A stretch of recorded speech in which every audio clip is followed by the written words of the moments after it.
ভারতের কেরালাতে অবস্থিত বিখ্যাত পদ্মনাভ স্বামী মন্দির। এই মন্দিরকে কখনো কখনো গোল্ডেন টেম্পল বা স্বর্ণ মন্দির নামেও ডাকা হয়, কারণ প্রাচীনকাল থেকেই এই মন্দিরের কোষাগার ভরে আছে কোটি কোটি টাকার ধন সম্পদ। ইতিহাসবিদরা মনে করে 18 অথবা 19 শতকের দিকে পদ্মনাভস্বামী মন্দিরটি নির্মাণ করা হয়।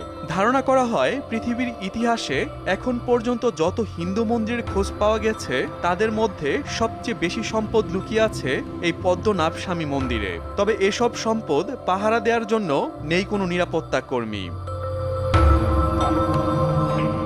হিন্দু ধর্মাবলম্বীরা বলেন পদ্মনাভস্বামী মন্দিরের ঠিক নিচেই রয়েছে একটি বড়সড় পাতাল ঘর।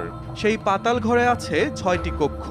এই সব কক্ষকে ইংরেজি বর্ণমালা এ থেকে এফ হিসাবে চিহ্নিত করা হয়েছে। এর মধ্যে বি কক্ষ বাদে বাকি